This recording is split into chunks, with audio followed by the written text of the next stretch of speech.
penso que sou o primeiro a falar.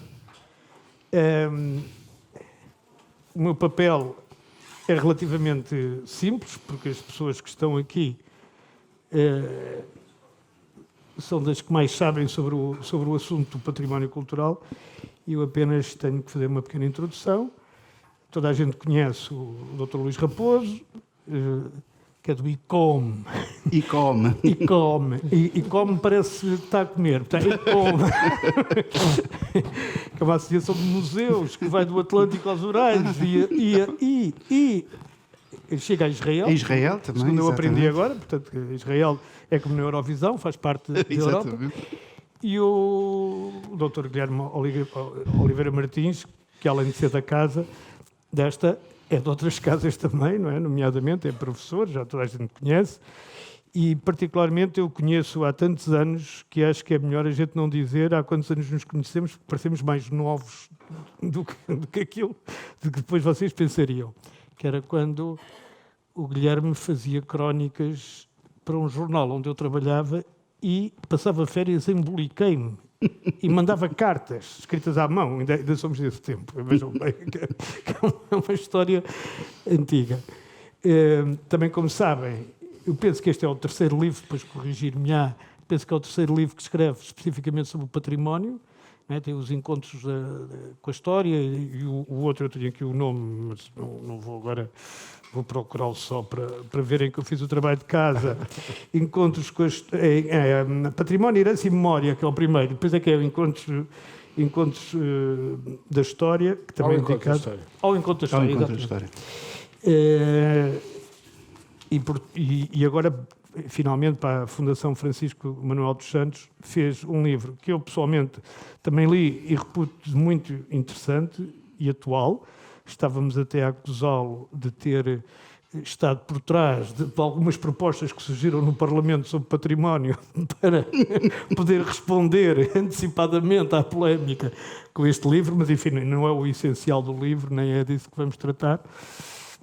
E posta esta pequena apresentação, agradecendo ao Centro Nacional da Cultura receber-nos aqui, à Fundação Francisco Manuel dos Santos, que está a transmitir em streaming pela internet esta sessão, eu gostaria de passar a palavra ao Dr. Luís Raposo, que leu atentamente o livro, tirou notas e vai criticar, penso eu, de forma académica e elevada, algumas das asserções que são feitas pelo professor Oliveira Martins. Muito obrigado pelo convite, antes de mais. É realmente um grande prazer estar aqui, vejo muitas caras amigas, conhecidas e tudo isso, e portanto é realmente um grande prazer. Até porque não é tão frequente como isso, e tão poder ter edições especificamente de autores portugueses sobre património. Elas vão existir num nível muito académico, mas para o grande público não é assim tão ainda frequente como isso, o que é pena.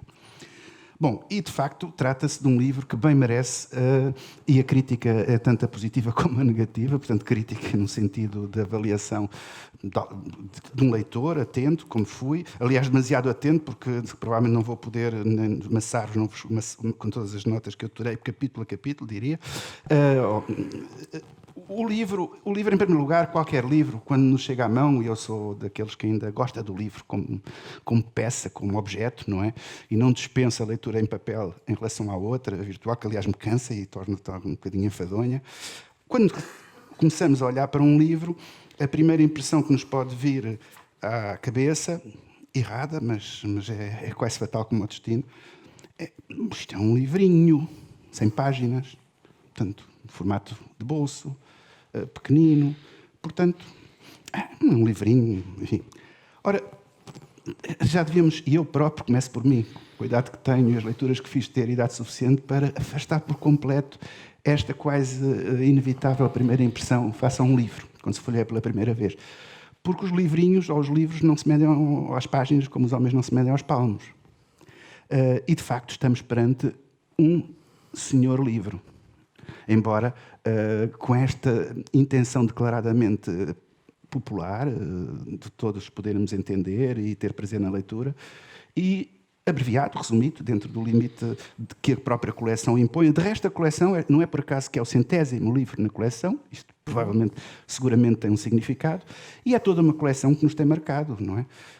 Nos temas mais, noutros temas a uns, noutros temas a outros. Eu lembro, por exemplo, ainda hoje, do livro do Vasco Graça Moura sobre a identidade cultural europeia, não é? Que foi um livro que me marcou muito, devo dizer, e que me fez mudar até de posições, de ideias, que foi construindo ao longo da vida.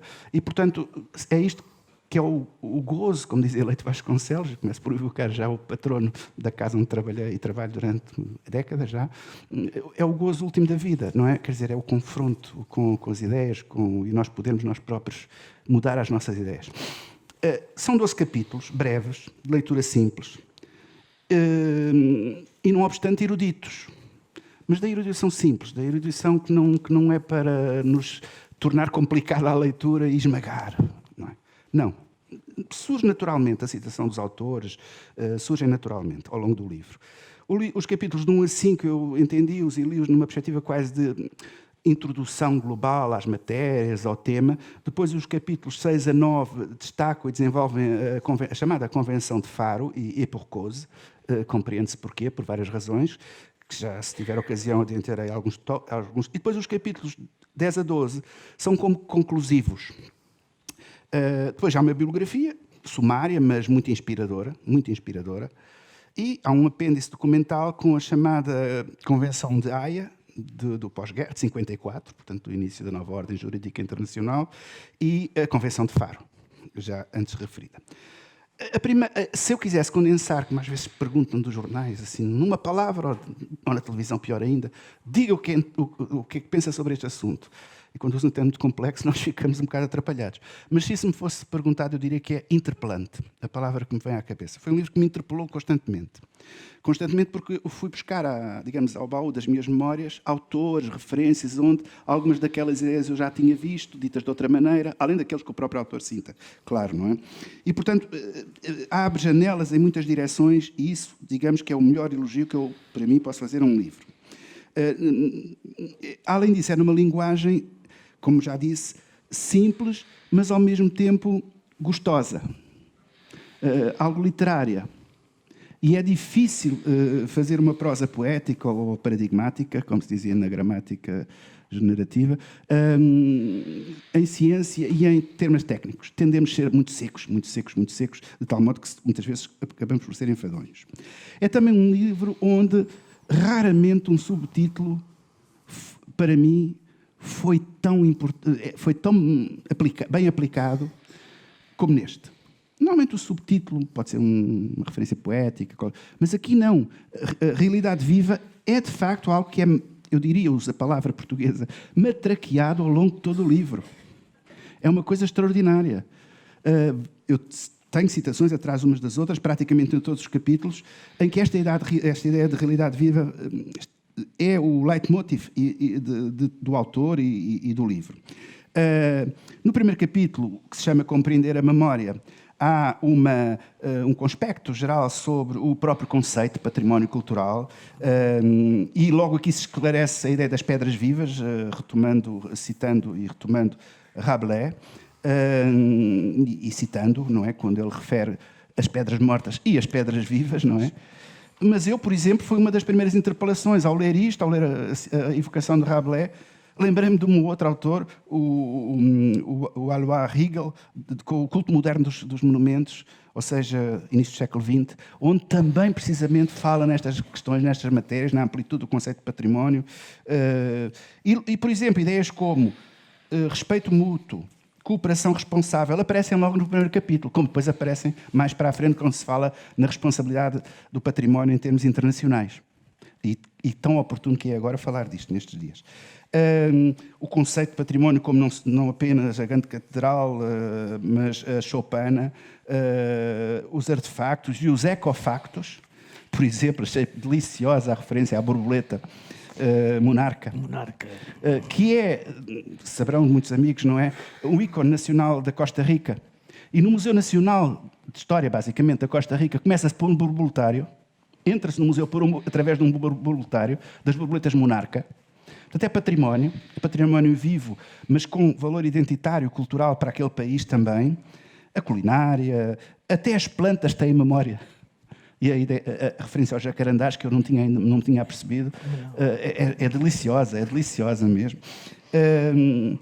Portanto, e depois, neste primeiro capítulo, eu não vou desenvolver muito mais para não vos maçar, há uma referência muito particular que eu acho totalmente merecida à língua. À língua como epítome do património cultural. A acumulação histórica, somos, mesmo na língua, diz o autor, e sobretudo nela, um bocadinho, um melting pot, iberos, celtas, fenícios, gregos, romanos, por aí afora, todos se cruzam aqui. E, mais uma vez, é a segunda vez que vou referir, vieram à cabeça os ecos-leitianos, não é? A dizer que todos os chapassados filiam uns nos outros. E que, dizia Leite Vasconcelos, achamos-nos indissociavelmente ligados ao passado. Estudando este, prestamos, pois, culto aos grandes velhos que nos legaram a herança de que usufruímos. É exatamente as mesmas ideias ditas por dois autores. Aliás, o Dr. Guilherme Martins, sei-o muito bem, e há longo tempo, é um leitiano dos todos os costados. Portanto, este é um primeiro capítulo. Um segundo capítulo é a dimensão internacional do património. E vejam bem afirmações como estas, como elas nos evocam o dia-a-dia que vivemos. A perigosa fragmentação europeia a que assistimos resulta da incompreensão em relação à memória, à história política e à sociedade. Em lugar do fechamento e do medo do outro e do diferente, importa que o local, o nacional e o supranacional se articulem sem se excluir, permitindo pela subsidiariedade que as identidades favoreçam a convergência para uma memória enriquecida pelo que é próprio e pelo que é comum. Portanto, toda esta visão humanista de recusa do medo, como agente de motivação social terrível em todas as épocas, todas, e em todas as latitudes, é também um aspecto que percorre todo o livro.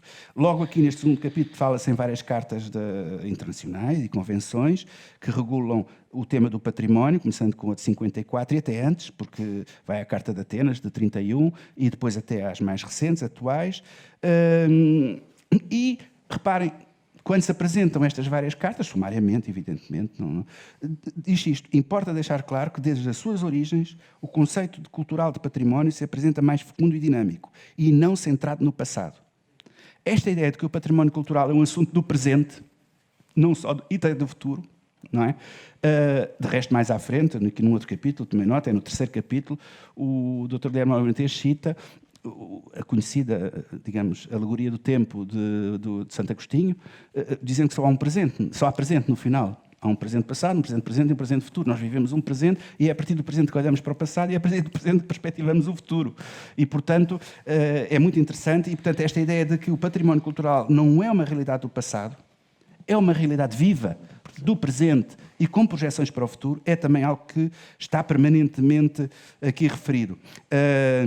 Refere-se, por exemplo, à longa pervivência da ideia de património, desde Roma, desde o Senado romano, a coluna de Trajano, como um monumento memorialista, patrimonial, já para a época romana, não é?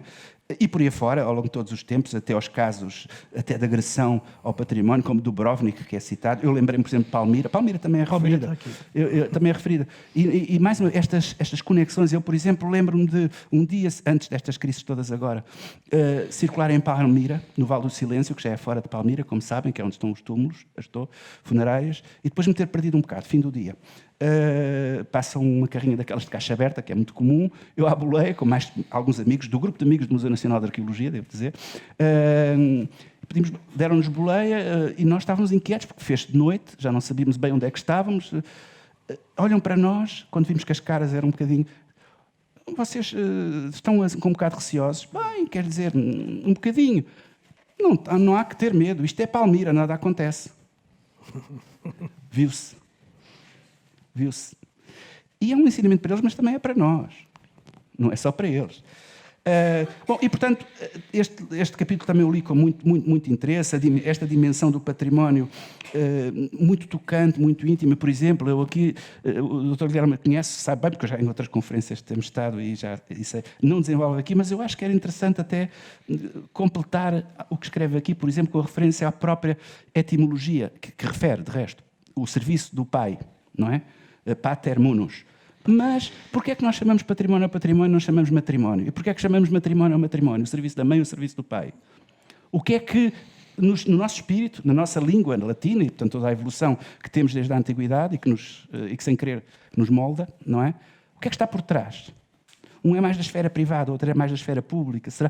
Era um tema sobre o qual, por exemplo, lançava o repto ao nosso autor para, aqui não refere, falar, mas que me veio à memória como interrogação, como provocação de interrogação. Depois, no terceiro capítulo, chama-lhe Trabalho da Memória,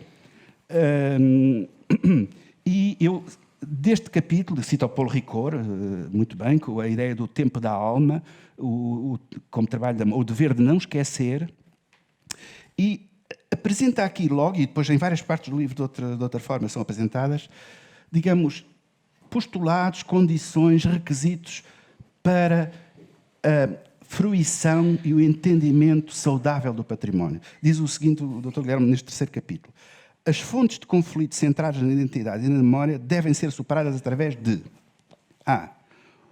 Pelo culto do rigor historiográfico. B. Pela consideração das diferentes perspectivas em presença. C. Pelo respeito da complexidade e do pluralismo. É tão difícil respeitar a complexidade. O pluralismo também, mas eu acho ainda mais difícil a complexidade. Pluralismo, bem ou mal, nós fomos introduzidos na nossa cabeça de que somos uma sociedade plural.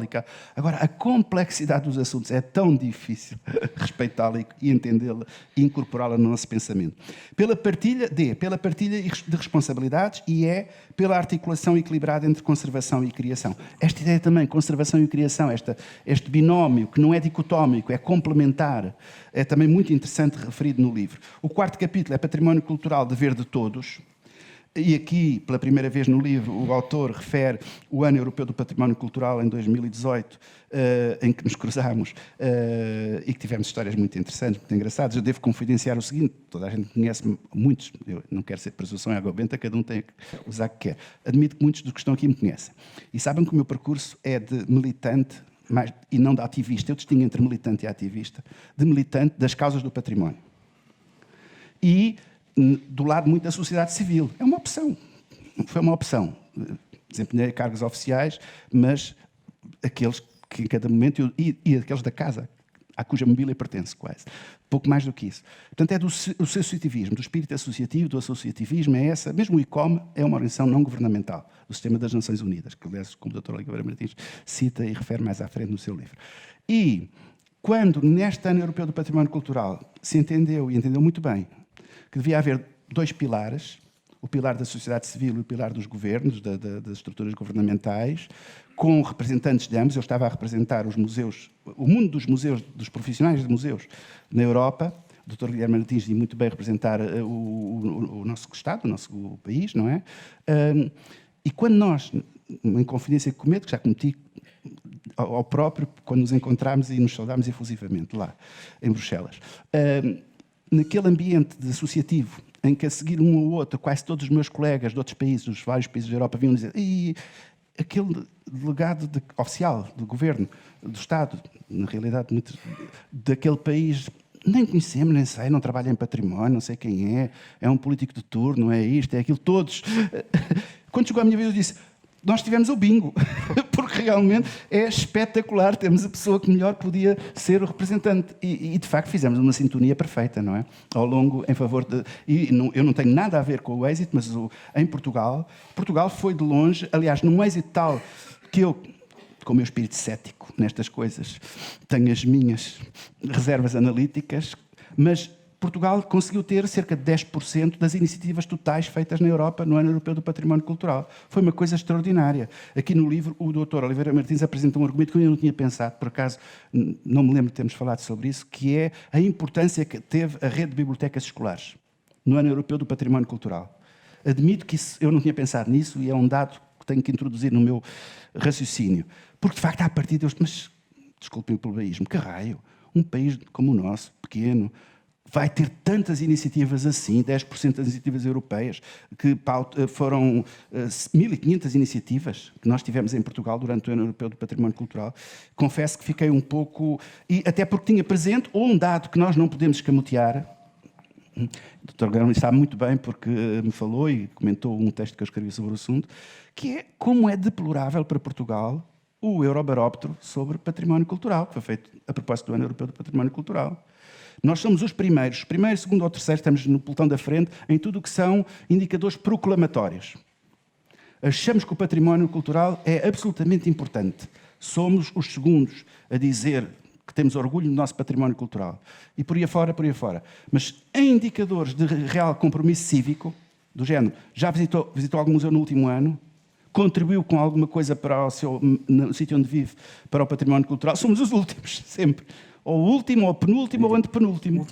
Ou mesmo o último, não é? E isto realmente é uma esquizofrenia extraordinária, que nos deixa muito mal no retrato em termos europeus. Portanto, neste caso, o êxito que tivemos no Ano Europeu do Património Cultural deve-se muito ao comissário que tivemos, nacional, que fez mexer tudo e todos, diria, não é? Mas, com o meu ceticismo, eu não sei se deixou reais e grandes sementes. A menos que esta dimensão das bibliotecas escolares tenha algo de subterrâneo que ainda não sentimos bem e que se vai sentir, e espero que sim, no futuro, não é? Portanto, este é o quinto capítulo. Chama-se O Passado ao Encontro do Futuro e apresenta aqui as 5 razões para ter sido organizado o Ano Europeu do Património Cultural. Começa por isso, a crise financeira de que a Europa tinha passado antes, a partir de 2008, assente na ilusão do imediatismo. Enfim, eu não vou ler, são as várias motivações que levaram o Dr. Guilherme Martins e do ponto de vista da sociedade civil, a Europa Nostra, a Organização Europa Nostra, foram dos principais agentes motivadores para que houvesse um Ano Europeu do Património Cultural. Não foi nada evidente, foi um combate duríssimo, pelo que me disseram. Eu apanhei já a coisa quando estava decidida, feita a decisão, tomada a decisão. E pronto, neste campo aqui, neste capítulo, é também acentuada a questão, e a propósito do Ano Europeu do Património Cultural, da fragilidade contemporânea e da necessidade do património como contrapeso para a fragilidade do mundo contemporâneo. E mais uma vez aqui me lembrou, neste caso um livro absolutamente essencial, que todos lemos, que é o Lacroix, o Princípio de Noé. Não é? Onde ele diz, por exemplo, isto, o Michel Lacroix: o homem atual sente que tem em si uma vocação de herdeiro, tanto ou mais do que construtor. Tem mais tendência para ser guardião do que inventor, depositário e não revolucionário. Não sei se ele tem razão ou não, enfim, mas pelo menos é bem observado. E todo o livro, que é uma contraposição entre o Noé e o Narciso e o Prometeu, etc., portanto, estas figuras todas, é muito bem, como todos sabemos, os que lemos, muito bem concebido e senti, embora sem citação explícita, também estas referências aqui neste capítulo. Tal como também de um outro livro que é menos conhecido, mas que também é muito importante, que é Le Patrimoine en Folie, em loucura, que tem a ver, que é de 1990, e que é do Jeudi, dirigido, porque é um conjunto de ensaios, e que coloca as questões que também são colocadas aqui, que é os limites do património. Tudo é património? Bom, questões desse tipo que também perpassam por este livro de forma muito interessante, não é? Bom, o 6º ao 9º capítulo, como disse, tratam muito da Convenção de Faro. Bom, e como nós sabemos, todos, e sabe-se na Europa muito bem, que tive a ocasião de perceber isso, foi o Dr. Guilherme Oliveira Martins, porventura, para ser modesto, digo porventura, mas o impulsionador.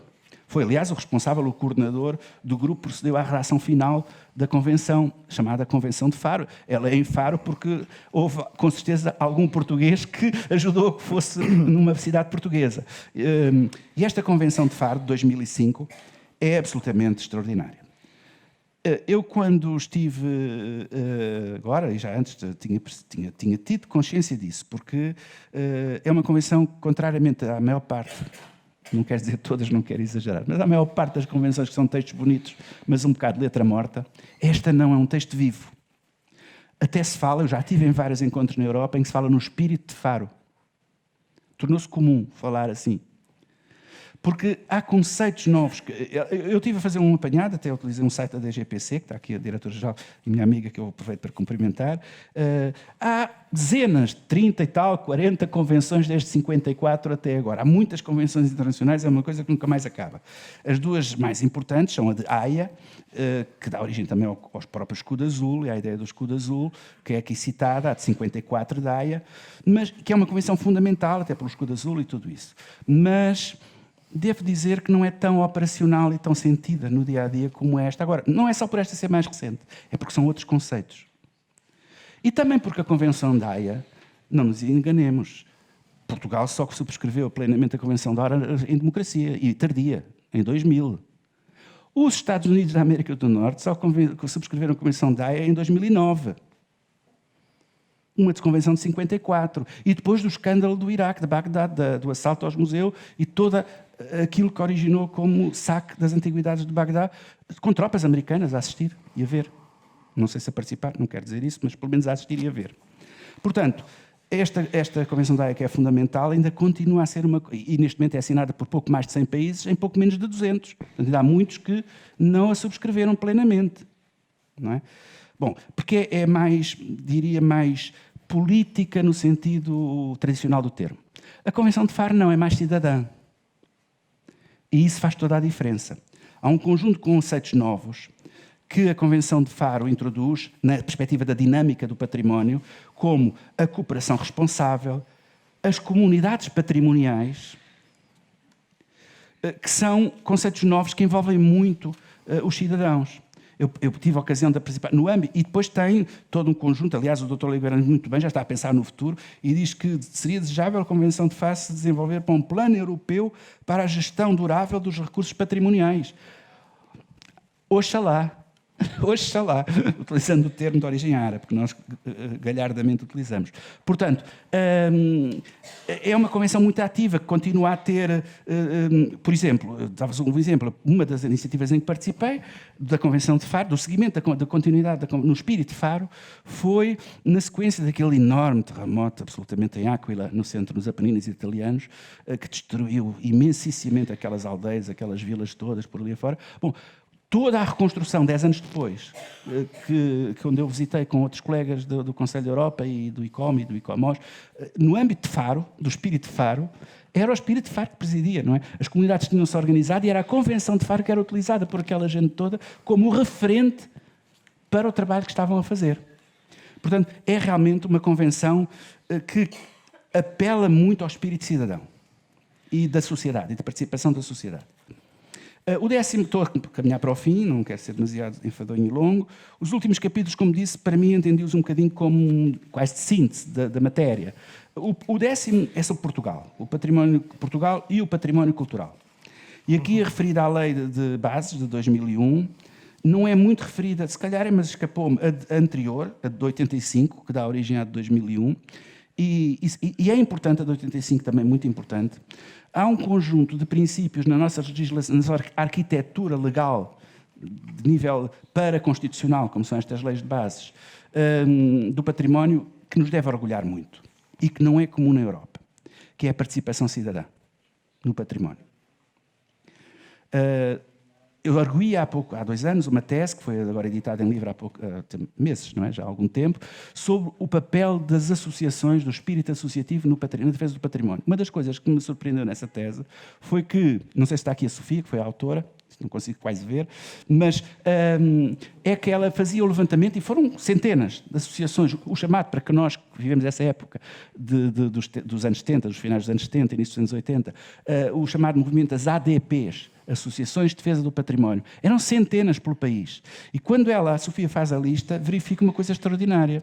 Entre 75, 74, 75 e 80, e não sei se ela faz 80, se faz 84, portanto uma década, e depois a seguir, entre o primeiro bloco de anos e o segundo bloco de anos, há uma diferença radical no espírito associativo e no movimento associativo. A seguir ao 25 de Abril, durante 5 ou 10 anos, não sei agora precisar bem, criaram-se mais associações de defesa do património cultural do que natural, da natureza. E depois inverte-se a situação completamente, e até hoje, e cada vez mais.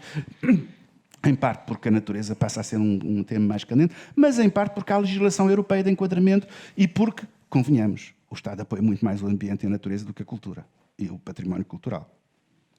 A situação que nós temos relativamente ao património cultural em Portugal e à cultura, mas eu digo aqui, é absolutamente calamitosa. Não posso deixar de dizer isto, ficava mal como representante do espírito associativo. E não é por uma questão, muitas vezes, eu quando digo isto, dizem-me, pois, mas os nossos recursos são poucos, nós somos pobrezinhos, como é que agora também não há dinheiro para tudo? É verdade tudo isso, mas é uma questão relativa. Eu fiz em tempos, há 3 ou 4 anos, e publiquei no Jornal Público, o levantamento, o ranking de 1 a 28, na Europa, da União Europeia, dos países do que investem na educação, comparei educação e cultura, em termos de PIB e em termos de OE. Quando observamos a educação, verificamos que, em termos de PIB, Portugal é o 7º. Isto é em termos relativos, em relação ao seu PIB. E em relação ao Orçamento de Estado, é o 11º. Diríamos, não nada mal. Falta dinheiro para tudo, mas um país, no conjunto de 28, consegue ser 7º, 11º, no investimento para a sua riqueza própria, que faz em educação, menos mal. Pois é, quando olhamos para a cultura, somos o 26º e 27º. Então é uma questão de opção. Não é só ter ou não ter dinheiro. Bom, e portanto, o património em Portugal, por exemplo, uma das coisas muito importantes que nós temos no nosso país e que não é usado pela sociedade civil, eu não percebo como. Farto-me de protestar com os meus colegas das associações. É que nós temos, desde a Lei de 85 e depois na Lei de 2001, o direito à ação popular em defesa do património cultural. De tal modo que uma associação do património, de qualquer área do património que seja, tendo, portanto, legitimidade estatutária para ser agente, promotor, não paga ajudas de custo judiciais na promoção de um processo em defesa do património. Custas, despeço, ajudas de custo. Isto é o funcionário público a falar. Custas judiciais. Custas judiciais, exatamente. E não é muito usado. É uma coisa que me deixa triste, não é? Deixa-me triste, devo dizer. Bom, e portanto, finalmente, 11º capítulo do livro é os debates. Aqui, só este seria vários livros inteiros, que são os debates atuais, o turismo, a biodiversidade, a apropriação cultural e o julgamento da história. Vejam bem, se estivéssemos na agenda do dia, não tinha falado em mais nada, só falava agora nisto. E, de facto, são grandes debates. A massificação, a invasão, a reinvenção do património, o património inventado. E, portanto, a questão entre o restauro, o que é autêntica, ruína, o espírito ruinista do Ruskin, ou outros. O Ruskin chegava a dizer que todo o restauro é uma mentira. Qualquer que fosse, qualquer que seja, não é? É um bocadinho, porventura, exagerado, não é? Eu diria mesmo exagerado. Mas, portanto, e depois a reinvenção para efeitos do uso do turista, muito atualmente, não é? Nós, quando vamos a esses sítios todos que nossos foi todo reinventado. Quando eu hoje mostro em conferência aos meus amigos o que era que nossos, na altura em que os arqueólogos dos anos 30 descobriram, e o que é agora, ainda por cima com materiais da época, mas que agora não se usavam, que é o cimento armado, enfim, tudo isso, não é? Enfim, e portanto, tudo isso é aqui também referido, digamos, estas problemáticas. Eu, talvez, atendendo até ao momento, eu talvez neste capítulo tinha aqui citado o Dr. Martins cita, por exemplo, os 7 pilares de Edgar Morin para considerar uma cultura de autonomia e de responsabilidade. Vale a pena ler. Vale a pena, são bem sumariados, em termos muito simples, e vale a pena ler. A questão da ética, da reflexão crítica como fundamental para a história. Finalmente, o último capítulo. Sociedade de cultura, cultura para as pessoas, é assim que se chama. E, aliás, começa com uma epígrafe da Sofia, de Mel Brainer, muito bonita, como em geral são, mas referindo que aqui tudo é divino como convém aos mortais. A pintura embriaga mais, etc. Portanto, é muito interessante a pintura que embriaga. Os mortais não bebiam vinho puro, que era proibido, não era só para os deuses. Tinha que ser vinho com água. A pintura embriagava mais os mortais, não é? E cito, para terminar, esta passagem do Dr. Guilherme Martins, que escreve neste último capítulo seguinte. Para compreender o património cultural, temos de nos perguntar quem somos, como povo e como pessoas. Que relação temos com Portugal? E se essa relação é normalmente difícil, a verdade é que deparamos a cada passo com comparação histórica, com a distância geográfica dos centros, com o confronto entre ilusões e desilusões, com a ironia e com o remorso. Que é a cultura portuguesa, senão essa curiosíssima simbiose de transporte, de fixação, de presente, de futuro, de esperança e de resignação? E depois fala no conceito, entre outros, de Orlando Ribeiro, mas muitos outros, de Finisterre. Terra de Finisterre, terra de encontro, onde se chegava não se podia ir para o outro lado até ao século XV, não era aqui que necessariamente todos se cruzavam e todos se encontravam. Portanto, enfim, é um livro que se lê, digamos, pequeno e, portanto, poder-se dizer que se lê de um jacto. E lê, num certo sentido, sim. Mas é um livro em que nós lemos e depois voltamos atrás. E depois lembramos de qualquer coisa. E depois voltamos outra vez atrás. E, portanto, é um livrinho pequenino que, afinal, dá muito prazer e longo de ler, não é? Acho que, portanto, está de parabéns. Muito obrigado por nos colocar nas mãos este seu livro. Muito obrigado.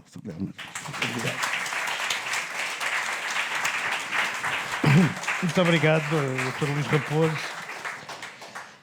O Dr. Guilherme Oliveira Martins teve um leitor, número 1, atento, crítico, no sentido geral da palavra crítico, amigo, porque não captei qualquer divergência em relação ao que escreveu, e sobretudo, quer dizer, muito minucioso e não deixou escapar uma vírgula. Eu também li o livro e acho que o li com atenção, mas confesso que ele leu com mais atenção que eu, porque havia algumas coisas, alguns pormenores, também sabe mais que eu, é natural, alguns pormenores me tinham escapado. Portanto, perante isto, quererá o autor desconstruir ou acrescentar? Agradecer fundamentalmente a todos os que aqui estão e que permitiram chegarmos aqui. Antes de mais, naturalmente, agradecer ao Dr. António Araújo, porque um dia estávamos os dois sentados na Gulbenkian, lado a lado, e ele lançou-me este desafio. E eu correspondi com muito gosto e sinto um especial gosto em ter naturalmente escrito, com as limitações de espaço que tinha. Agradecer ao Dr. Luís Raposo. Nós, de facto, trabalhámos juntos ao longo do Ano Europeu do Património Cultural. Tínhamos já encontros muito profícuos, antigos, porque leitianos nos confessamos. Exatamente. Não é? E isso, naturalmente, é sempre um grande gosto. E eu insisti muito no texto que o Dr. Luís Raposo escreveu, quase no início do ano, sobre esta situação paradoxal, que era a valorização abstrata que fazemos do património e depois a falta do tal empilhamento. E devo dizer, e saudando aqui a senhora arquiteta Paula Silva, trabalhámos permanentemente e sempre com uma grande compreensão mútua, porque, de facto, não foi por acaso, o Dr. Luís Raposo já o disse, não foi por acaso que o Ano Europeu do Património Cultural foi o único ano temático no ciclo que terminou há pouco.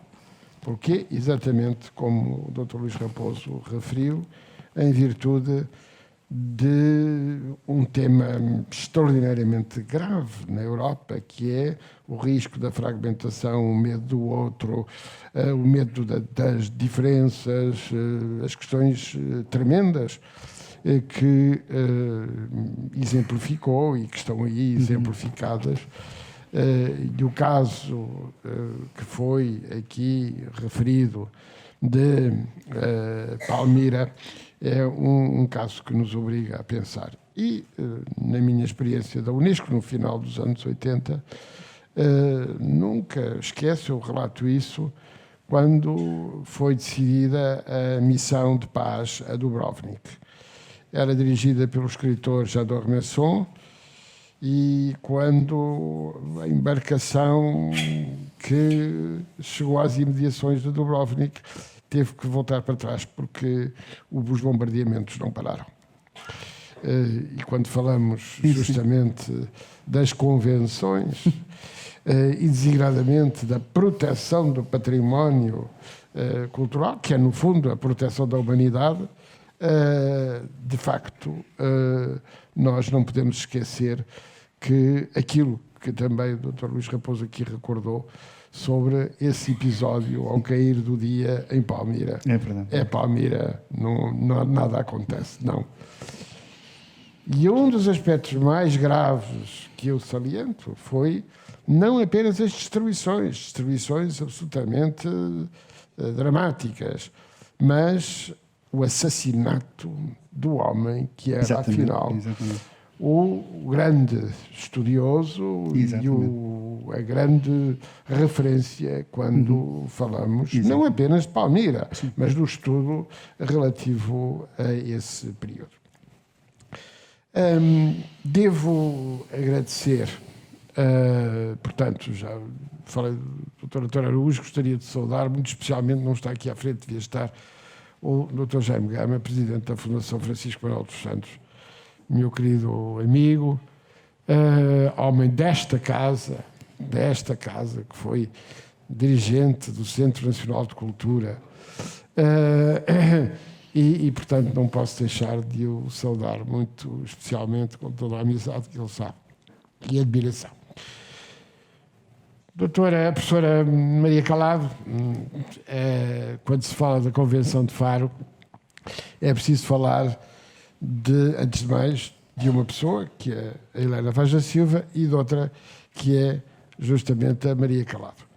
Numa reunião que eu penso que teve lugar na Irlanda, talvez, discutiu-se quem poderia coordenar uma nova convenção do Conselho da Europa. E foi a professora Maria Calado que propôs. Eu tinha saído há poucos dias do governo, das funções de Ministro das Finanças. Não é muito comum nestas andanças haver propostas de antigos Ministros das Finanças. Mas também tem a ver com património. E, portanto, com certeza. Bom, embora com outro. Memória de Helena Vaz da Silva, que não posso esquecer neste momento. Um agradecimento muito especial à Presidente do Centro Nacional de Cultura, a professora Maria Calado. E um agradecimento muito especial aqui ao Ministro da Cultura que me designou. É verdade. O Dr. Pedro Roseta. A proposta veio, devo dizer que a proposta foi apresentada pela representante da Suécia, na altura, não é? Portanto, foi a Suécia que apresentou a proposta, mas faltava, naturalmente, que o governo português, porque era necessário para dirigir uma convenção, que o governo português se pronunciasse. E, em poucas horas, o senhor doutor, meu querido amigo e concunhado, Pedro, e, portanto, não por isso, mas nós discutimos isto em décadas e décadas, sobretudo porque esta ideia de que é a pessoa humana que está no centro das questões fundamentais relativas ao património cultural, à cultura, à educação, à ciência, são elementos absolutamente fundamentais. Já falei na arquiteta Paula Silva, não posso esquecer ainda o meu querido amigo, embaixador Luís Filipe Castro Mendes, que me pediu o encargo expresso para poder coordenar o ano europeu, e agradecer também à minha mulher, à Manuela, que teve aqui um papel também importante sempre numa leitura crítica. E da área. Uma leitura crítica relativamente a estas questões. Devo ainda agradecer especialmente não vale a pena. Pelo amor de Deus. Nós conhecemos, de facto, há muitos anos. O Henrique é um dos nossos mais importantes e brilhantes jornalistas, e alguém que tem um extraordinário cuidado relativamente a este tema e estes temas. O património cultural é um direito e um dever, como já aqui foi dito. E é essa questão que nós não podemos naturalmente esquecer. E é por isso que o património não é uma questão do passado. E é a tal realidade viva. Esse subtítulo, de facto, como muito bem entendeu o Dr. Luís Raposo, não surge por acaso. Ele surge para dizer clara e inequivocamente que a questão do património não é uma questão do passado. E com, enfim, uma ponta de orgulho, o Dr. Luís Raposo falava aqui no Espírito de Faro, há cerca de 2 ou 3 meses, para minha surpresa, porque fui convidado para o efeito em Paris, e justamente a grande especialista das questões do património da Sorbonne, Paris, disse, pois bem, é essa a questão. Este é o discurso, mas mais do que o discurso, é um desafio. É um desafio perante o qual nós temos de ter consciência de que é a questão, não é apenas o património, é a cidadania, é a construção de uma cultura de paz. Exatamente. Quando nós estávamos em Estrasburgo a escrever esta convenção, ainda havia ecos da Guerra dos Balcãs. E muitas vezes nos perguntavam de quem é este templo, que foi sinagoga, que foi mesquita, que foi igreja ortodoxa, de quem é? E a grande resposta está na Convenção. É património comum. É património comum da humanidade. E esta é aqui a grande questão. E pôr as pessoas, não é, no centro, isto é que é absolutamente fundamental. Compreendermos que o património, porque notem, o património pode ser fator de guerra. Na tentação da apropriação fechada. Nós sabemos isso, nós víamos isso. Exatamente. E víamos isso em Bruxelas, quando estivemos, participámos nas reuniões, felizmente, Portugal teve um papel muito ativo. E não só havia o nosso empenhamento, porque na Europa Nostra, Portugal foi dos países que se bateu porque o ano europeu fosse o ano do património. Devo dizer que então o Presidente da Comissão Europeia, Dr. José Manuel Durão Barroso, também teve um papel ativo relativamente a isto. A aprovação foi imediatamente a seguir, mas estavam bem lançadas as possibilidades desta decisão. E, Henrique, eu, neste momento, só agradecer a todos e dizer... Mas eu tenho perguntas para lhe fazer. Só agradecer a todos e dizer que este pequeno livro significa, no fundo, a importância da cultura do empenhamento que nós temos de ter relativamente à cultura. A cultura, se repararem bem, nós temos essa experiência. É normalmente o último capítulo dos programas políticos. Quando já não é disto no fim, não é? Eu costumo dizer, talvez seja melhor não haver capítulo. É a cultura estar presente em todos os domínios. O meu querido amigo Pedro Roseta sabe os combates em que ele próprio se envolveu, que era para ver se também não tinha cativações na cultura. Eu fui sempre contra as cativações da cultura. Tiraram muito. E, portanto, muito obrigado. Mas... Deixa eu...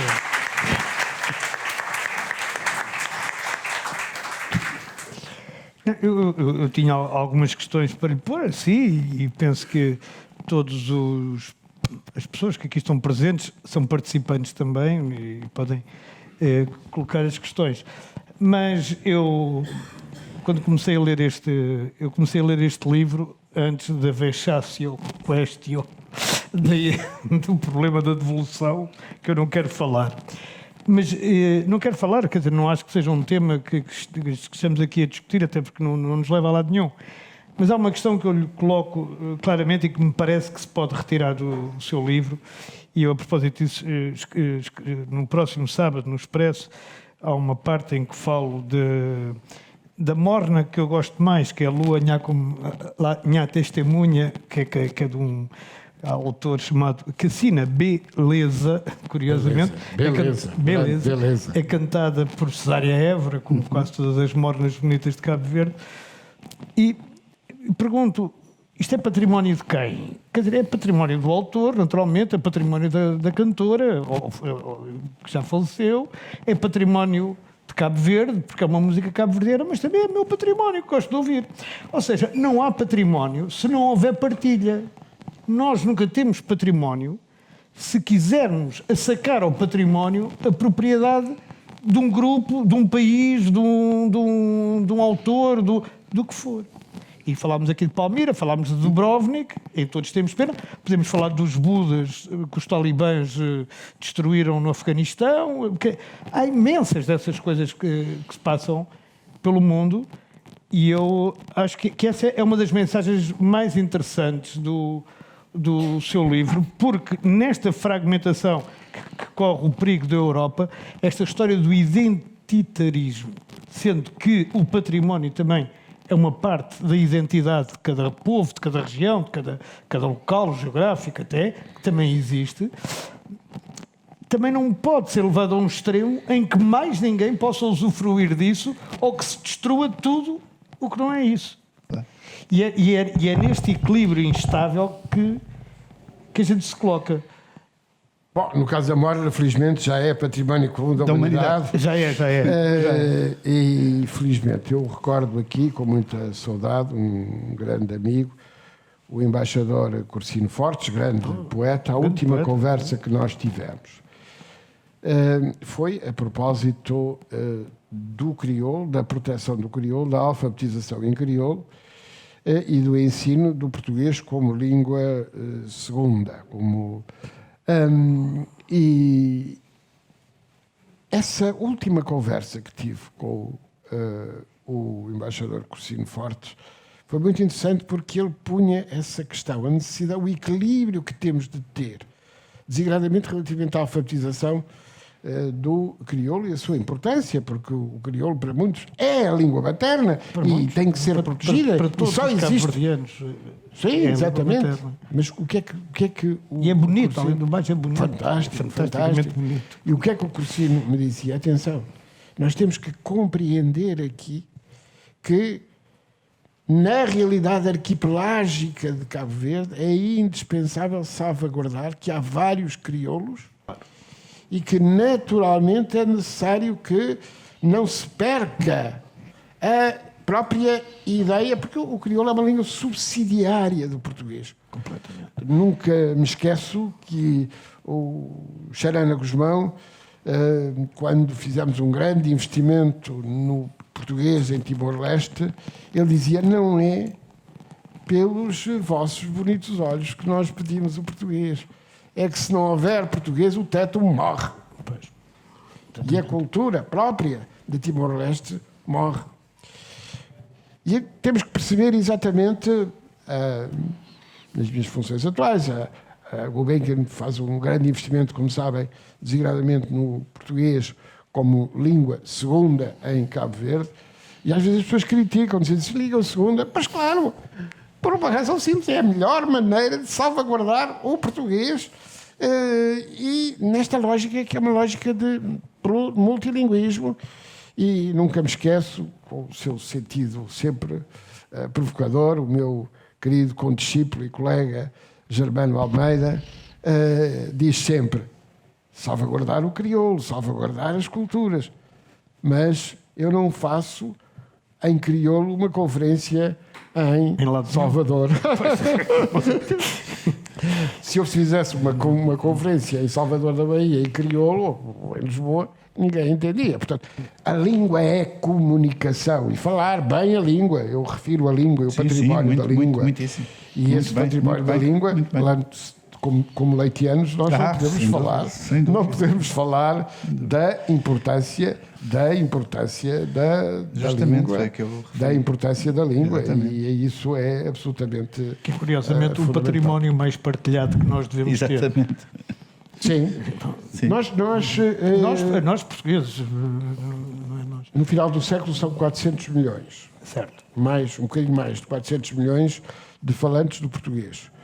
O Atlântico Sul será o rio da língua portuguesa, uma vez que temos o Brasil, mas a zona onde vai crescer mais o número de falantes de português vai ser, se tudo correr bem, Na África Austral. ou Angola, e vai ser o Planalto, e vai ser o Ambo, que vai ser uma das maiores e mais importantes cidades do novo século, isto é, do século XXII.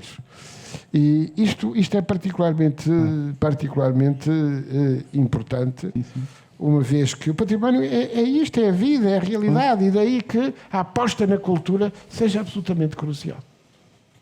E não ficar em último lugar nos programas nem nos orçamentos, porque também há pouco falou que era a última parte dos programas, também é uma No orçamento também. No orçamento também é o último item do item, acho que em português se diz item. Em português diz item. Já agora, E sai na daia. para sermos bem portugueses. Bom, mas de facto o Luís Raposo referiu isso e bem, e graças naturalmente a um grande apoio que tive aqui da senhora arquiteta Paula Silva e todos os de facto conseguimos ser em termos de relação população dimensão o país com o maior número de atividades. E uma das minhas preocupações, o Luís Raposo sabe isto, era justamente desmentir no dia-a-dia aquilo que era o tal resultado do Eurobarómetro, claro. que eu nunca iludi, como se lembra. Eu sempre disse. Sei muito bem. Eu sempre disse, atenção, partimos de uma situação que é esta. Claro. Temos que levar as pessoas, e daí a importância que eu refiro aqui, a importância das bibliotecas escolares e da educação. Não é a educação em geral, não é a escola em geral. Porquê é que eu falo das bibliotecas escolares?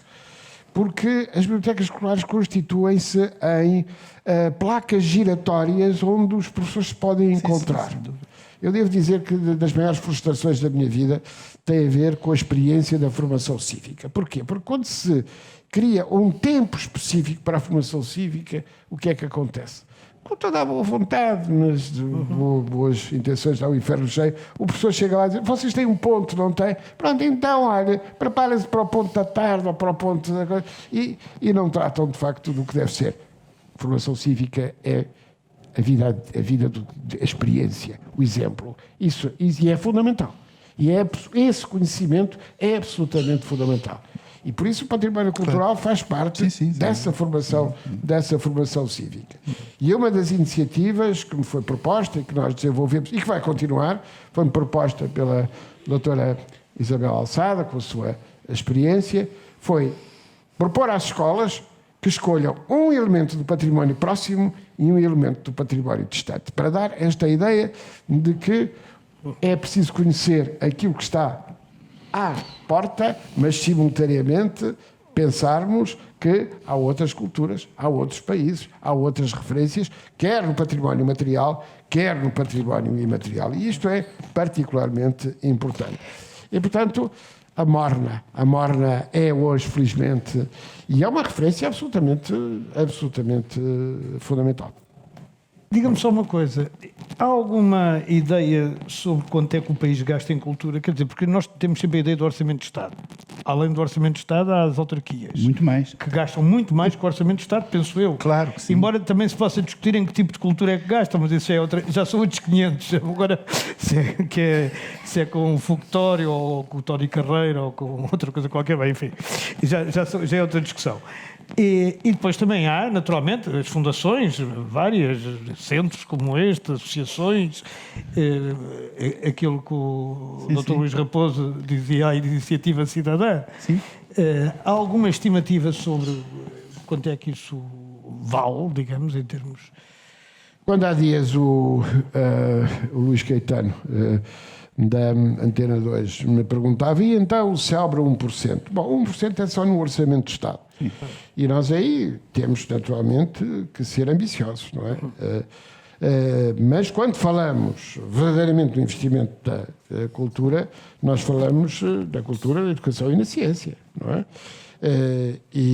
Por exemplo, relativamente às indústrias criativas, na comparação dos problemas que temos, designadamente entre a Europa e os Estados Unidos, é que faz parte das indústrias criativas a indústria cinematográfica e isso cria logo uma grande distorção. Claro. Portanto, a ideia de complexidade que eu refiro aqui é muito importante. Portanto, porquê? Porque quando falamos de investimento da cultura, nós temos que saber exatamente o que é que visamos atingir e há um aspecto absolutamente crucial.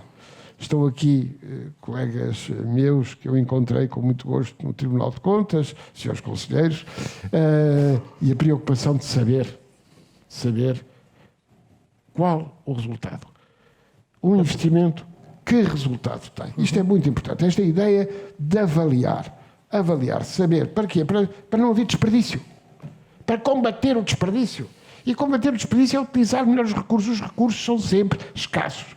Os recursos são sempre escassos. Mas nós também desperdiçamos receita. Eu lembro-me já, há 10, há 15, há 20, não sei, acho que era ministro, por acaso, o Dr. Pedro Roseta. Não, portanto, deve ter sido lá para 2002 ou 2003.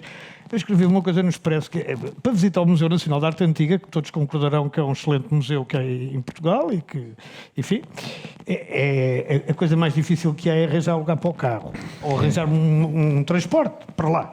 E eu lembro-me na altura, a ideia não era minha, alguém tinha falado que era fácil fazer um passadiço do lado da Avenida de Brasília, ali ao pé do Terminal dos Cruzeiros, que na altura nem havia os cruzeiros que há hoje, um elevador, meter as pessoas a entrar por trás, pelo jardim do Museu Nacional de Arte Essa Antiga. proposta não está afastada, mas enfim. Pois não, continua.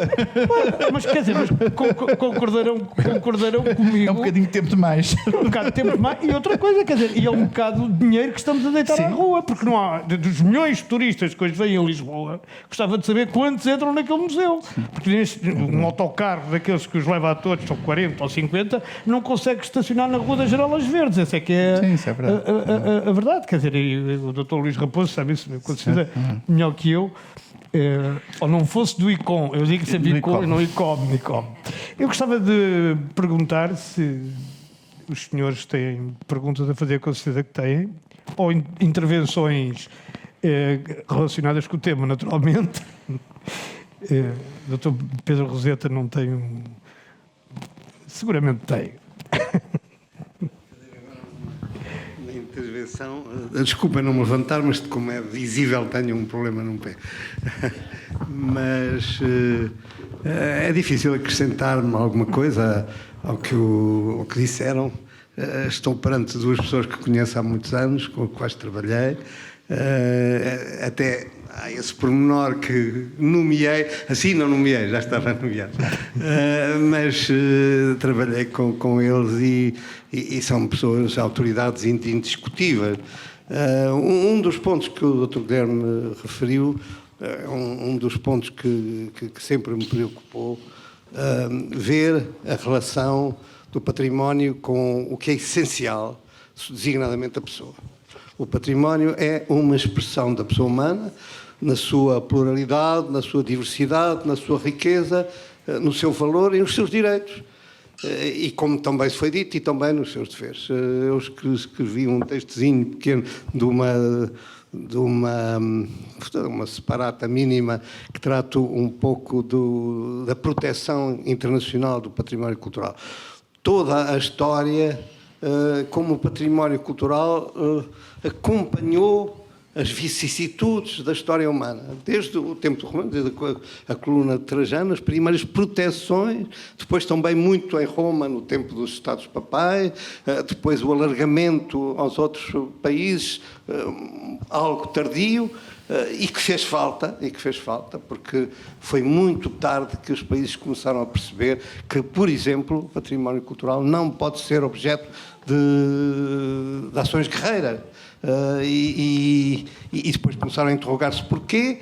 Houve umas tentativas no âmbito da Sociedade das Nações e depois, a seguir à guerra, com todas as organizações internacionais. E agora chegamos à ideia que o património cultural é central nos direitos da pessoa e está ligado a outro direito fundamental que eu tento provar que é também um direito de ver, que é o direito ao desenvolvimento integral. ou à ecologia integral, como quiserem. Que as fronteiras, isso é mais discutível, as fronteiras do património cultural não são estanques. Estão ligadas à ciência, sem dúvida, estão ligadas à educação, estão ligadas à natureza. Hoje é muito difícil. Claro, nós tínhamos o nosso querido fundador aqui, ainda vivo, nós com 75 anos temos um fundador vivo, que é o professor Gonçalo Ribetel, que tem essa ideia de que a paisagem é a mãe de todos os patrimónios. Ele disse isso muitas vezes. Há também uma das convenções, não sei se refere também aí, com certeza, a Convenção Europeia da Paisagem, do Conselho da Europa, que mostra que este englobar de todas estas vertentes, porquê? Porque a pessoa é a riqueza de tudo isso. E a pessoa... o direito de ver, portanto, trata-se... Que direito é este? É um direito... Os juristas que aqui estão saberão isso melhor que eu. É um direito de exercício, é um direito que é o exercício que o concretiza. Não é um direito abstrato, como há muitos outros, que às vezes até podem não se concretizar, mas que são importantes, aqueles direitos, os velhos direitos políticos e humanos, os direitos clássicos da primeira geração. Mas este é realmente um direito, com certeza, que terá escrito alguma coisa sobre isso, e estará de acordo comigo, com certeza, que é um direito de ver em que há um direito de responsabilidade.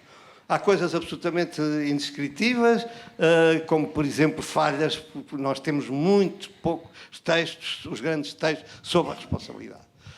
De que já o São Tomás de Aquino falava, e que tem falado, e que as pessoas esquecem isso. E que chegamos, por exemplo, a esta coisa que sempre me deixou, e referi nesse meu texto, como é que é possível que um dos textos fundamentais da responsabilidade no nosso tempo, que é o Jans Jonas, o Princípio da Responsabilidade, é um livro que nunca foi editado em Portugal. Tentei saber porquê, parece que há uns problemas com uma tradução brasileira, não sei o quê. E esse livro fundamental da ética da responsabilidade, da indissolúvel ética que não permite partir ao meio um direito e um dever, que leva a que as pessoas tenham que ter a consciência que, se não tiverem consequência, o direito não existe. É isto, esta diferença. O direito ao património cultural, o direito do património cultural, se não houver a responsabilidade e o dever das pessoas, o direito não existe. Existe outra coisa, existem objetos, mas para haver esse direito tem que haver essa responsabilidade e essa consciência. Esse aqui é o fundamental, que era uma mensagem que devíamos todos tentar dizer às pessoas: o património, que mal, não se faz. Não. O património, o direito ao património, o património subsistirá, depende de si. Muito obrigado. Penso que concordam, ninguém... Sem dúvida. Teve 20 valores dados por este júri. Eu não sei se mais... Está aqui a professora e ali atrás também, eu não vejo exatamente quem, mas vi um braço. Muito obrigada. Muito brevemente, e uma questão muito concreta que foi levantada aqui por Henrique Monteiro, visita um dos nossos museus, mas põe-se em relação a outros, e que é focada pelo autor muitas vezes no livro. Dentro dos direitos ao património há um aspecto muito concreto, é o direito à fruição. Todos temos direito à fruição, mas o direito à fruição pressupõe que o cidadão tenha todas as condições para compreender e para fruir. Penso que nessa matéria é preciso ainda atuar muito, e daí a ligação que o Dr. Guilherme faz sempre à educação, na educação para o património, de uma forma transversal nas diversas áreas disciplinares, mas penso que é uma batalha que temos muito que fazer. Direito à fruição. As pessoas não vão ao Museu de Arte Antiga, mesmo os nacionais, vão às escolas, porque é imperativo, mas muitos não vão porque não compreendem ou não admiram, mas talvez não compreendam. É preciso desenvolver esse aspecto na educação do direito à fruição, que me parece extremamente importante. Esta é uma das atividades que o Centro Nacional de Cultura faz, e com todos os grupos e todas as áreas etárias, e que penso que é um dos aspectos muito importantes, a ligação entre património e educação que o livro faz. Muito obrigada. Muito obrigado. Eu penso que neste momento já há vários candidatos. Há uma senhora lá atrás, desculpe, antes de si, não é nada contra si. É só uma questão de precedência. Boa tarde. Sou Vera Silva, era bibliotecária, e aquilo que eu queria colocar era uma questão que tem a ver com uma reflexão que eu acho que se deve fazer, e mais do que refletir, deve-se atuar para procurar transformar. E vem um pouco ao encontro da última interveniente que falou da fruição. Eu colocaria também a questão da possibilidade de apropriação e não fruir no sentido de frequentar, de ir ver, de estar ali. Porque se há uma coisa que nós, em relação ao património, isto é uma questão que me preocupa muito nos diversos tipos de património, se passamos a ter, e ainda bem que temos, e que temos feito significativos avanços na preservação, na acessibilidade, eu penso que acabamos por perder um pouco um certo balanço e ficarmos numa acessibilidade mais material, das pessoas poderem ter acesso material a entrar num museu, a terem bibliotecas que facultam livros, acesso a equipamentos informáticos, a diversos formatos, tudo isso. Mas há aqui uma diferença. Desta forma, a sociedade conseguiu minorar diferenças materiais de acesso ao diverso património. Aquilo que nós não estamos a conseguir tão bem é minorar diferenças socioculturais. E enquanto não conseguirmos que as pessoas efetivamente possam ser motivadas, possam interessar, possam dispor de ferramentas para, quando olham para um quadro, poderem fazer uma leitura, uma interpretação, uma apropriação dele, eu acho que as coisas não ganham plenamente sentido, porque acho que o significado do património passa precisamente por ele dizer alguma coisa às pessoas, as pessoas poderem projetar sentido e interpretação sobre eles, têm de ter com quem comunicar, e as pessoas estão muito afastadas, e isto é que eu penso que talvez seja mais difícil, não sei exatamente ao fim de quase 40 anos de trabalho como é que as coisas se poderão resolver, mas acho que devemos de investir seriamente, não só na questão de preservar, e preservar estamos a preservar sempre, porque todos os dias estamos a fabricar património, como todos os dias fabricamos história, não é? Agora, aquilo que eu penso que temos de resolver mesmo, e no caso das bibliotecas, sim senhora, garantimos acesso material às coisas, sejam coisas físicas ou digitais, mas não estamos a conseguir dar o salto, que é permitir que as pessoas tenham, minorar as diferenças sociais de acesso sociocultural às coisas. Muito obrigado. Agora, sim, já tem o microfone, ótimo. A minha pergunta era muito simples e ia no sentido das perguntas anteriores, ou seja, eu ainda sou jovem e o que tenho notado é, de facto, nós temos crescido, pelo menos eu tenho essa percepção, se calhar está errada, mas temos crescido em termos materiais. O que eu nunca compreendi ainda, e é esta a questão que quero colocar, é porque parece-me que há, da parte da minha geração, quase como um preconceito contra o conhecimento, como se o conhecimento fosse chato. O que gera um certo obscurantismo, mas eu nunca entendi porquê. Porque eu sinto os portugueses que eu conheço e que conheci a minha vida toda ligados à sua terra e ligados ao seu património, e têm o orgulho que falamos. Então porquê este afastamento? É educativo? É da educação, da formação? É passado dos pais? Qual é a sua origem? E melhor, como é que no cotidiano nós podemos reagir a isso? Como é que nós demonstramos às pessoas que o conhecimento não é chato? Está longe disso. Pronto. Muito obrigado. Eu peço ao Dr. Luís Raposo que possa fazer uma resposta, e depois o Dr. Guilherme Oliveira Martins encerrará a sessão com o seu brilhantismo habitual, e posto isso, a sessão terá encerrado. Não, eu, em relação a estas observações, primeiro de tudo, cumprimentar mais uma vez o Dr. Pedro Roseta, continua a se apresentar à Assembleia Geral do nosso grupo de amigos e um amigo de longuíssima data, mais um leitiano. Somos vários aqui, acho eu. Aliás, não posso esquecer do Expresso, foi o único jornal, agora já não sei quando exatamente, mas que trouxe, quando fez aquela seleção dos 100 portugueses do Fui eu que fiz, 1000, 100, depois, 100 dos 1000 também fui pronto.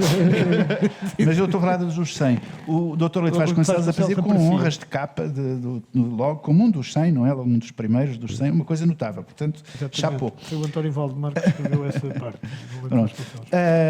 Houve várias observações que foram feitas que são quais provocações no bom sentido da palavra, sobretudo para quem, como eu, como digo, me situo, digamos, intencionalmente num movimento associativo, numa certa contracorrente, numa certa chato de turno, sempre, ou enfant terrible às vezes também. Eu também concordo que temos grandes dificuldades e que a diferença económica ainda é muito limitadora da fruição do património. E sociocultural, mas traduzida também depois em termos de estatuto económico, de capacidade económica. E temos à nossa volta exemplos muito celebrados de sucesso, e o são, em certas dimensões, por exemplo, na conservação, no restauro, na qualidade da apresentação dos bens, mas onde os portugueses praticamente foram expulsos. Que é o caso, dou um exemplo, provavelmente tenho muitos amigos lá, portanto não é uma questão de... que é, por exemplo, Sintra, a zona de Sintra, são 98% de estrangeiros. Qual é a família portuguesa que, para visitar o conjunto de todos aqueles monumentos, 2 adultos e 2 crianças têm que pagar cerca de 500 euros? Portanto, temos problema. Há uns 3 anos atrás, se não estou em erro, celebrava-se o 50º do Amor da Arte do Bourdieu. E eu dei-me ao trabalho, na altura, de fazer também uma certa provocação entre colegas, no Isqueté, porque o Bourdieu diz às 2x3 lá no meio do livro que naquela altura, no primeiro inquérito sociológico que se fez aos museus, grandes museus de arte franceses, 40% das pessoas que os visitavam respondentes, 40% tinham algum tipo de relação com o latim, conhecimento de latim. E daí resultava o comentário dele do elitismo. E eu pergunto-me, no conjunto dos grandes museus de arte portugueses, quantos por cento hoje há de conhecimento do inglês, que é a língua franca, o latim do nosso tempo? 80%, talvez, não sei. E é assim na sociedade portuguesa em geral. Portanto, agora, eu sou muito sensível a isso, não é? Mas, se dissermos só isto, estamos só a ver metade da moeda. Sobretudo no caso dos museus. Existirão em Portugal 1000 a 1200 coisas que se chamam museus, que se auto-chamam museus, não o sendo. Haverá cerca de 600 que são minimamente museus. Talvez 400 são mesmo museus. 150 e poucos, 160, são atualmente certificados como museus da Rede Portuguesa de Museus. Portanto, estes 20 museus do Ministério da Cultura, podemos acrescentar Gulbenkian, mais um ou outro, que são grandes museus, são uma minoria, muito minoria do conjunto do parque de museus em Portugal. E o verdadeiro país dos museus em Portugal escapa-nos a nós nas cidades. É o país das comunidades, das aldeias, do museu da aldeia. Do museu, como por exemplo em Trás-os-Montes, que é o próprio museu que compra dos compartes nas zonas dos baldios, administra também essa zona, e compra alfaias agrícolas, tratores para a aldeia. Do museu onde como no Alentejo, por exemplo, em Castro Verde, que nas antigas escolas primárias do Estado Novo, as pessoas se reúnem para fazer rendas, para ensinar coisas umas às outras, e é o museu. Portanto, o museu comunitário, onde aliás a América Latina nos dá cartas, nós na Europa temos muito a aprender, é uma realidade que nos escapa muito. Já não estamos no tempo do Bordal, do Zé Povinho, que dizia que os teatros da corte passam e nós estamos cá sempre a amanhar as nossas hortas, as nossas couves e tudo isso, e eles que se danem lá para o terreiro do Paço. Estamos num tempo melhor, muito melhor, democrático, mais inclusivo, mais participativo. Mas ainda há muito deste país que nos escapa nas cidades. E vivemos... Nós nos museus temos a sorte, com as bibliotecas a seguir, mas mais os museus, de sermos a mais democrática estrutura radicular da cultura que existe em Portugal. E noutros países, nos Estados Unidos, enfim, todos, desde os grandes aos pequenos. Portanto, e eu, especialmente nestas funções atuais e anteriores, quando fui também presidente do ICOM em Portugal, tenho a obrigação de olhar para essa realidade toda e garanto-vos, é tão compensador. É tão compensador nós andarmos, seja na Guatemala ou na Costa Rica, ou seja na Hungria, apesar da Hungria que é de todos aqueles dramas que a Europa Central e de Leste está agora a viver, não é? São dramas terríveis, e no entanto ela move-se. No entanto, nas aldeias vai havendo. E são os museus. Os museus, portanto, são agentes, não são só estes museus grandes de arte que nós devemos ater-nos. Embora, nesse segmento, eu de facto também estou preocupado. Muito bem. Não tenho nada a acrescentar, apenas concordar com muitas das preocupações que tiveram.